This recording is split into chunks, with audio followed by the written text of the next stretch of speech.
Hi, and welcome to the Pink Movement podcast with your host, Christy Collier. Each episode, you'll hear from some awesome people in and around the breast cancer world, sharing their wisdom on all things health and well-being. You'll hear simple information, practical advice, and useful tips to help you stress less, move more, and feel better. Hi everyone, Christy Collier here. Thanks for joining me on the Pink Movement podcast.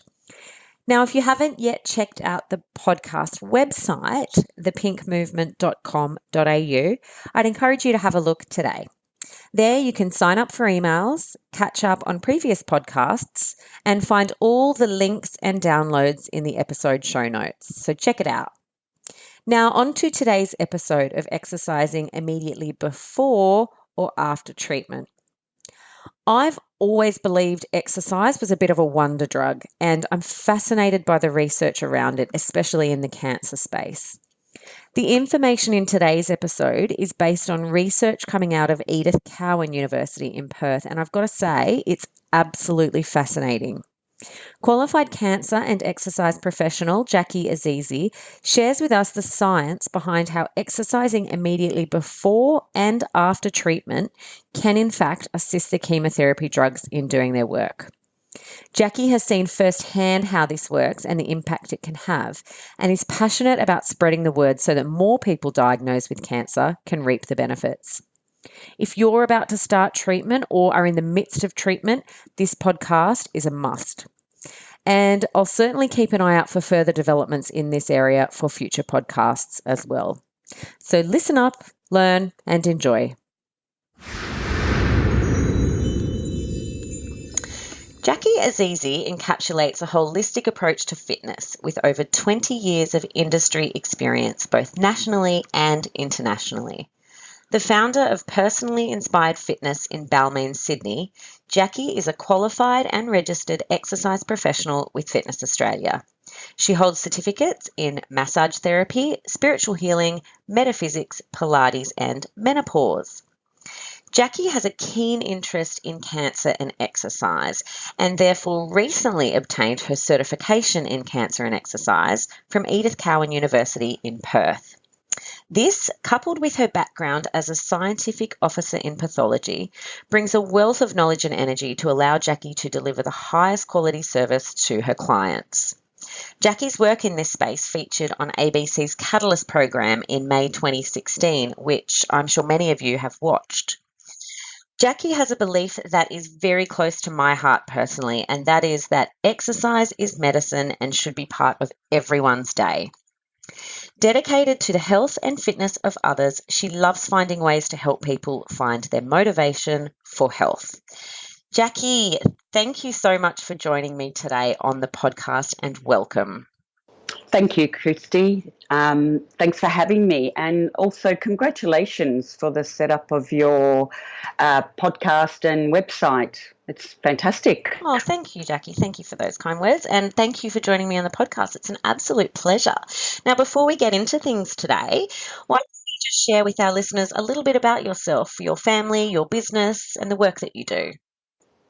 Okay, so Christy, as you mentioned earlier, my background is in medical sciences, and I continued in that and found that the sciences is an area that I'm absolutely, to this day, very intrigued with. As time, I went from science to fitness, looking for flexibility while raising a family. So I always took an interest in the more challenging cases, such as diabetes, menopause, and other niche areas. I continued to study various other disciplines, as you mentioned earlier, such as Pilates, massage, spiritual healing, anything to complement what I was already doing. Then in 2015, my father had been diagnosed with stomach cancer, and watching him suffer the way he did was just incredibly despairing. I don't need to say any more than that, really. Yeah. Then one of my clients, Robin Williams from the ABC Science Radio Show, had been diagnosed with cancer. He had had a particularly bad time through the whole procedure, and he was now in need of rehabilitation. it was then that I realised not only did I find this work rewarding, it actually became a passion project of mine. You know, I thought, I think I can make a difference here. And it has, in actual fact, made a difference in my life. It made my work a lot more meaningful. Yeah. As I had realised over time that really a lot of my work was very mainstream. However, with clients of mine with cancer, they're actually fighting to live. It's nice to see and feel the positive effects from them being proactive in managing themselves, as opposed to them being managed by their medical team that basically do everything for you. So I'm really thrilled. They want me to help them.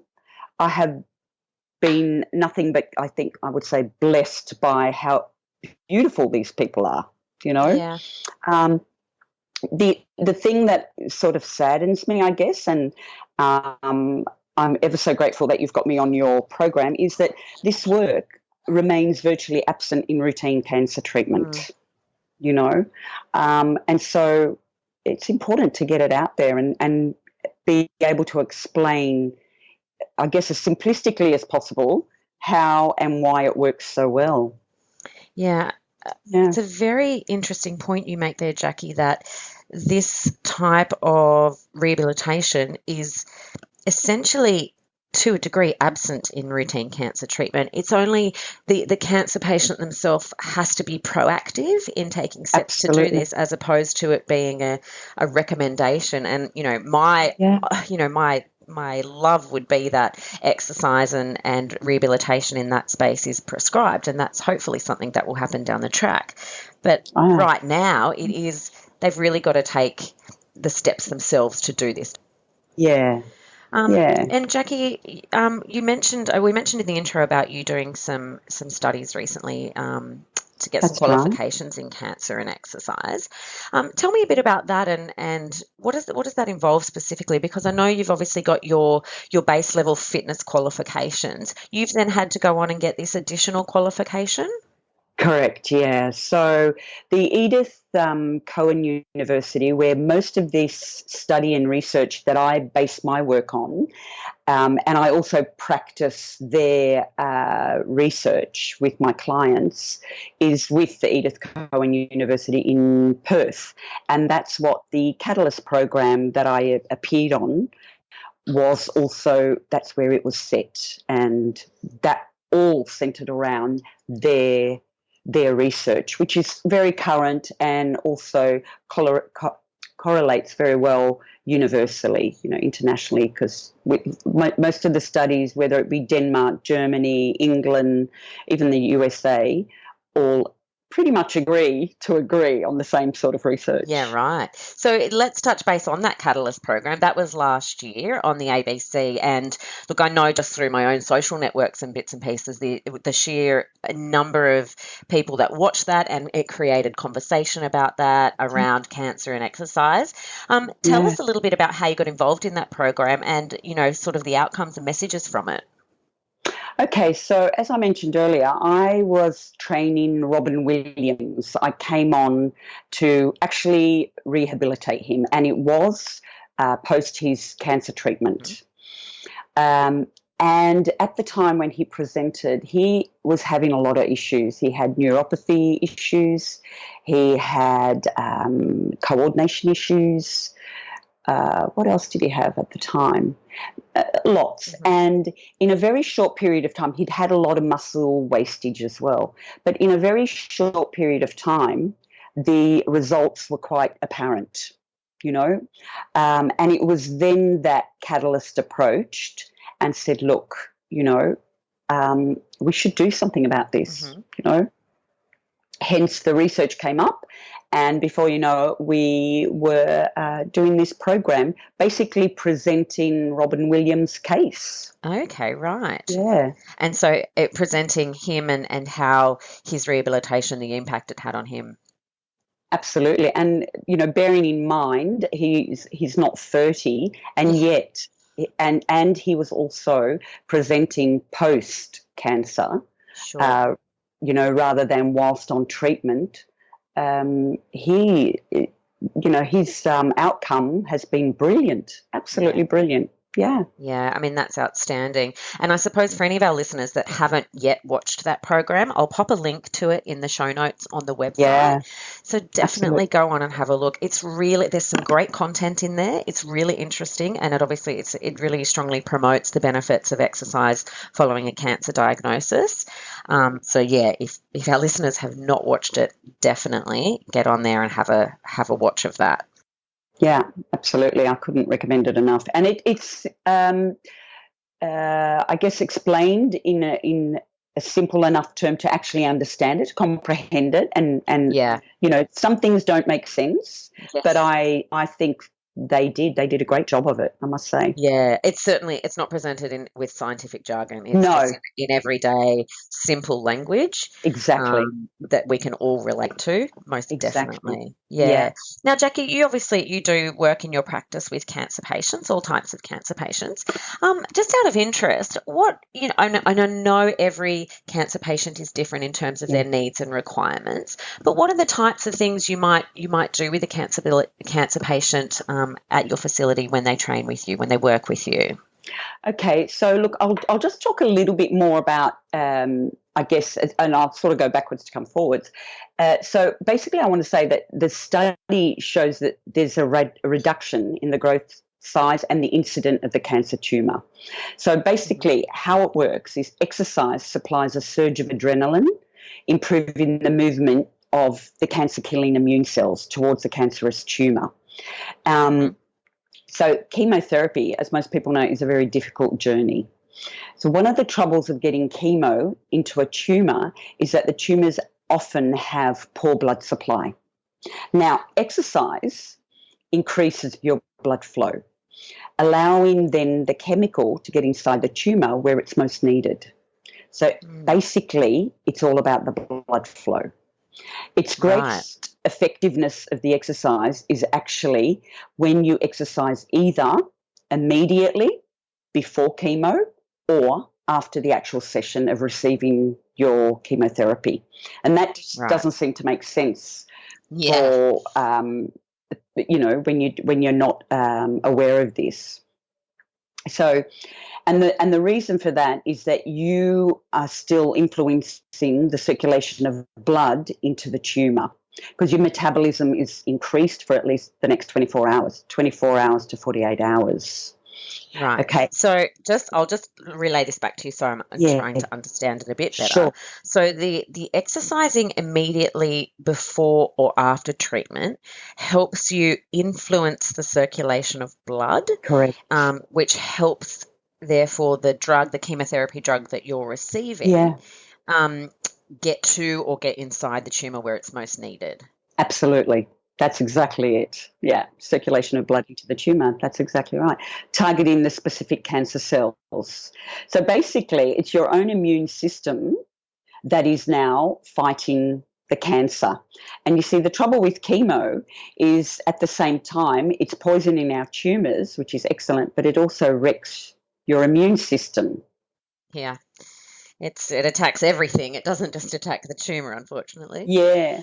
So when you exercise, you produce adrenaline, and that activates natural killer cells, and they're released into the bloodstream. Now you're primed for surveillance. Basically, the natural killer cells are the surveillance, and they're looking for a target. That information comes in via your muscles, which is mitochondria. They too also are targeting tumors because it's a foreign body. And so that's the natural killer cells and the mitochondria target. They go, no, you don't belong here. Yeah. Mm, So that's really interesting. I mean, obviously, there's a lot of studies showing the benefits of exercise following a cancer diagnosis. yeah. We know that there's lots of the general benefits, and a lot of our listeners know about them, but they're endless. But this is a really, I suppose, a targeted topic, and obviously there's targeted Yes. research done around this exercising immediately before and or after treatment. And I'm really glad you explained how it does that. So if Yeah. you do that, Yeah. if I do that, so what is it going to do? I Exactly. think you explained that really well. So it's a really good understanding. So my question to you would be, How do it? Yes, how do you do it, and how do you get people to do it? Because, the treatment and everything is hard enough. I know it's quite remarkable that, if I hadn't seen it and done it, I would be asking you the same question. Now, Yeah. it's exercise must be prescribed on an individual basis. So you take a lot into consideration, as you would for a normal person who is otherwise healthy and, not sick in any way. So you take their age into consideration, their previous activity levels, their tolerance to exertion, the diagnosis of the disease, and the stage that they're at. As a basic rule of thumb, without meeting the person and knowing their past ability and their current ability, naturally you would have got some past history as to what their medications are, what they've been currently doing to date, and what they've been able to manage to do, whilst commenced treatment.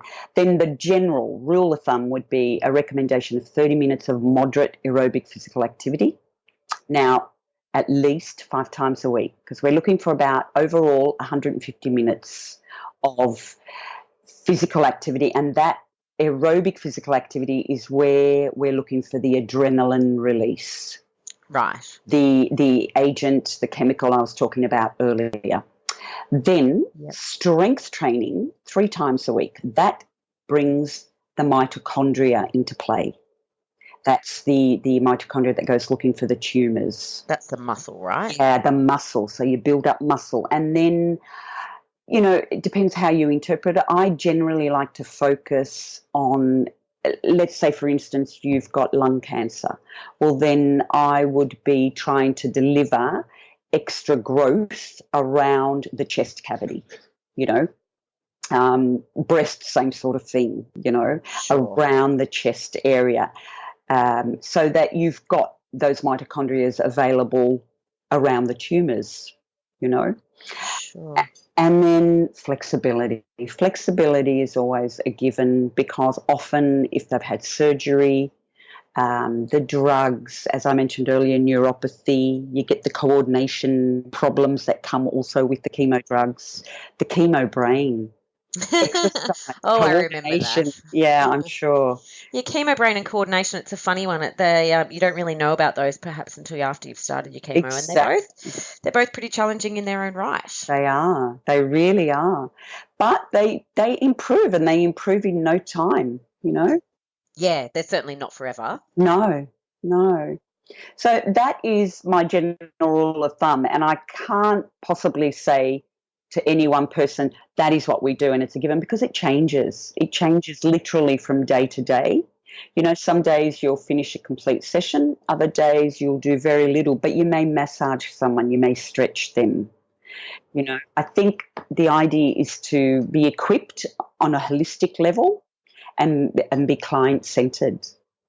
Yeah. Mm. Now, I'm going to ask a question. We just spoke about the aerobic side of things, the 30 minutes of moderate exercise 5 times a week. I mean, that's the standard recommended guideline for all Correct. Adults, really, right? Yeah. Okay. And then we've got strength 3 times a week and then some flexibility work. Yeah. How do you fit all of that into a week, into 7 days? Oh, look, easily. You fit it into one session if need be. I generally work on the premise of when a client comes in, depending on their capability, as to what they can do. Now, some are happy and can walk on a treadmill. Some can't. Some need a bike because their knees are impaired, or they may have some damage to their pelvis. They may, as you know, often with cancer patients, they're deprived of hormones, and therefore they tend to be slightly osteoporotic. So got to be careful that you don't get them on the treadmill and, running them and things like that till they're strong enough and their bones are strong enough to take it. So I generally work on trying to get at least 20 minutes of some form of aerobic content out. And that doesn't mean it's all in one go. I'll work them in an interval form. So I will get them, say, maybe doing a minute and a half, whereby their heart rate is up at around the 85% of their target heart rate, if I can achieve that out of them. And then I'll bring it all the way back down. And all I'm wanting to get out of that 20-minute period is maybe 5 minutes of where their heart rate is sitting at that 85%. Okay. And then in terms of the strength, we don't need really much more than, 10 minutes. There's our half hour really easily chewed up when you focus, because you're not getting them to go solid or hard. It's just focusing and working within their own limitations. And flexibility, obviously, you probably put a bit of that into each session as well. Correct. Absolutely, yeah. Beginning and ending, and again, depending on what they need at the time, and you can generally pick it up as you go along, But yes, always throw a little bit of that in there. Yeah, okay. Now, looking back at this, this doing it immediately before or after treatment. Yes. How soon before and how soon after to get these effects that you spoke about earlier? Again, honestly, I would have to say it's an individual thing. Right. I have had clients who come in the morning of their chemo. Wow. And if you look at what Perth are doing, they actually have 2 labs. And when I mean 2 labs, I mean they'll have the gym side by side with the chemo lab. And people do go in and train. Yeah, I've heard about this. I've perhaps seen a report or read a report on it about this as a trial, obviously, that they're doing this and tying it in with this research. Exactly. And I have done exactly the same. Exactly. And often, and again, Christy, you might know from your own experience, the effects of chemo don't really kick in till roughly 48 hours. Yeah, you feel fine for the first few days. Correct. Yeah. So get them back in the day after, and you're still going to get the benefit without them being absolutely sick. But that sickness, that side effect of the chemo does somewhat diminish the fitter you get. Yeah, right. That's interesting. And I know with my personal experience, one of the things that benefited me was that I was reasonably fit when I was diagnosed. And yes. I do recall my oncologist saying to me, it will significantly help me to manage the side effects of chemo. So I was fit to start with, but then I exercised throughout the whole thing as well. Yes, right. I obviously I managed the side effects extremely well. And I do put it down to that. There's certainly other things, but I know that the moving and the exercise for me, and you sort of just know within yourself a bit sometimes, that had a significant impact. Look, I have not had cancer. It definitely runs in my family. As I mentioned, my father and my mother some time ago had bowel cancer, but she was caught early enough. But I have genuinely seen how people are through chemo. Yep. And now having worked with cancer patients, I've also seen the effect of chemo on someone who is fit and strong. Mm-hmm. And they can I can say they can handle it better. Their body is better able to handle it. Correct. Yeah. So, the takeaway from that is, you should try and be fit and healthy all the time, regardless of whether you have a cancer diagnosis or not. I know. I'm like a walking, talking app, Right. My friends see me and I go, well, when in doubt, exercise. Yes. Everything is when in doubt, exercise. And it would appear that way. But, there's so much evidence out there. Now, in the case of cancer, it's relatively new. But, as it was relatively new, say some 30 years ago, that cardio patients were also at one stage were told, just lie down and don't move. You've had a heart attack or a bypass. Whereas today, they've got them up and moving, as soon as they're off that table. Getting the blood flowing. Correct. Yeah, moving. Yeah, it's very interesting, and it's great to see that there's obviously a lot of continual research into the exercise and cancer space. Yeah. And I just find this particular topic really fascinating, the specific topic of this immediately before and after treatment and the real impact that has, and now learning from you how and why that happens. Exactly, yeah. So my next question on this might be a tricky one, but how do we encourage people to do this? It is, I know with a lot of people, obviously we're talking to women with a breast cancer diagnosis, it's hard physically, mentally, emotionally going through breast cancer, and the chemotherapy is probably, up there with one of the hardest elements of that. So how do we encourage them to do this? I guess, look, reassurance. They need a lot of support. Allowing people to know that they have some control over their own disease. Because often, I think, as I mentioned earlier, the medical team seem to just take over, and you get into this sort of whirlpool, this void of where everyone's controlling everything around you. I guess it's a good question, Christy.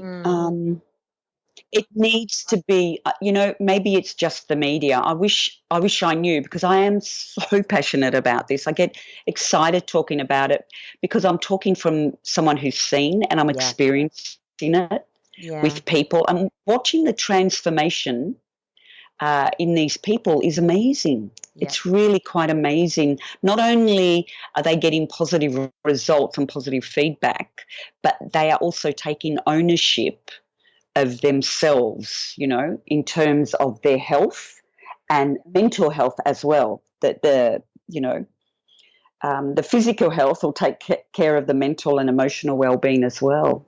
Yeah, and I think that's probably a really good point, is that when you do have a cancer diagnosis, it is, and I say it in my story in one of the earlier episodes, it's one of the few things you can do for yourself. Absolutely. The medical team does everything they can for you, and they do a brilliant job. But rather than sort of sitting back and going, okay, well, they're doing what they can do, there's nothing I can do, there actually is something you can do.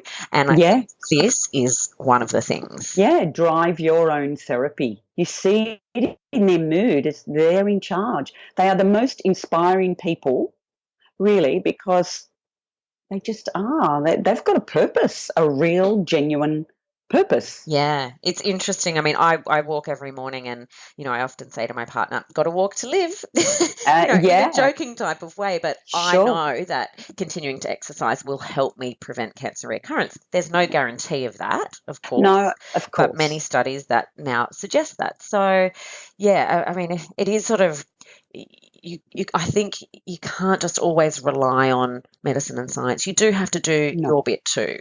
Oh, you definitely do. And also, I think the thing to try and also get across, you don't have to sort of suddenly enroll in to do the next biggest marathon. Yeah. Remember, it's all relative to what you come from. So if you've been sedentary forever, actually walking around the block is going to elicit that adrenaline rush we're looking for. It's going to give you everything that is required as a person who does run those marathons on a regular basis. So it's relative to where you're at. Yeah. I mean, everybody has different exercise and movement goals, obviously based on, especially following a cancer diagnosis, but based on your previous levels of activity. Yeah. I think the important thing to remember too is it's never too late to start. So even if you were sedentary or a cancer diagnosis, it doesn't matter. You can start now and start to receive the benefits from moving on a regular basis. Yeah, because, I mean, research shows that people just hit a certain level of physical activity, which is really modest, to be honest. They will double their chances of surviving. So, in other words, they half their risk of dying. Yeah, I mean, God, why wouldn't you do it? Yeah. Really. And precisely. Yeah. And Jackie, you're qualified in this space, and obviously there are lots of other professionals out there that are qualified to work with people in the cancer rehabilitation space. There's fitness instructors like yourself. There are physiotherapists out there. There are lots of professionals. So I would encourage people that if you do want to go down this space, to make sure you do try and work with a qualified professional. Absolutely. Absolutely do that. But what about, I suppose there might be people in rural and remote areas, or people that just can't get out there to work with a qualified professional. What are the sorts of things they could do if they want to go, okay, I've heard this, it all sounds great, I really want to do something before and after treatment? What's something they could do that you might be able to recommend? Okay, look, again, here we are Skyping to each other. I would try and engage in something like that. Now, I do I have heard of, and I can't speak for Australia, but I know that in America they actually run some programs like that, whereby they have people online talking you and working with you through the internet. Now, they may not even have that. Mm-hmm. So I guess they would have to engage with their oncologist or the nurses, resource some form of exercise, and then again, only ever work. The bottom line is only ever work at what is your perceived rate of exertion. Yes. It might be a flight of stairs where you're just suddenly out of breath. Mm-hmm. There's the walk and talk test, we call it, mm-hmm. whereby the minute you start to get out of breath, regardless of what you're doing, you have suddenly become, aerobic or slightly anaerobic. Without air is basically the bottom line. Mm-hmm. And it means that you've achieved that. You're up there in that 85% of your own target heart rate. Right. Yeah. So obviously trying to engage with the professional is first and foremost. If you can't, there are online resources out there. There are quite a few, and I might just do a little bit of research into that and pop some of those in the show notes as well. And then obviously there's lots of things that people can do on their own. I mean, you can walk around the block, you can garden for half an hour if that's your thing. You can go for a swim, you can walk the dog. Yeah. Exactly.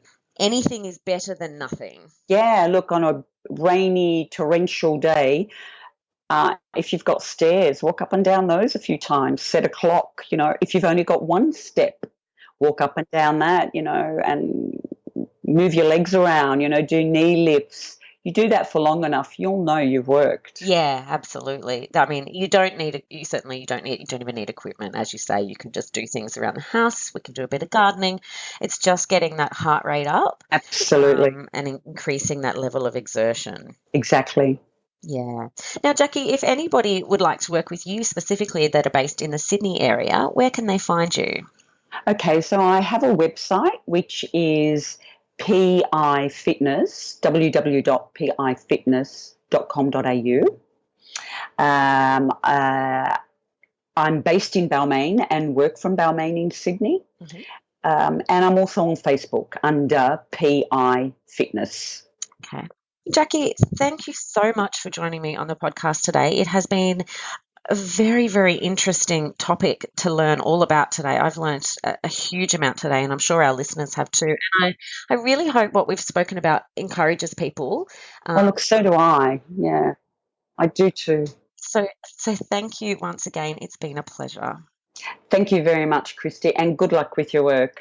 I'm so proud of you. It's just wonderful to have someone who's inspirational enough to actually get up and do something about this. Thank you. Yeah. Well, look, thank you very much, and hopefully we'll speak to you soon about something else down the track. Great. Take care. Thanks, Jacqui. Thanks for listening to the Pink Movement podcast. For episode notes, links and downloads, head to thepinkmovement.com.au. Like what you're hearing? Join our Facebook page, subscribe through iTunes, and while you're there, provide a quick review. Want to help out? You can support the ongoing production of this podcast by becoming a patron. Find all the details on the website. The Pink Movement Podcast, helping you to stress less, move more, and feel better.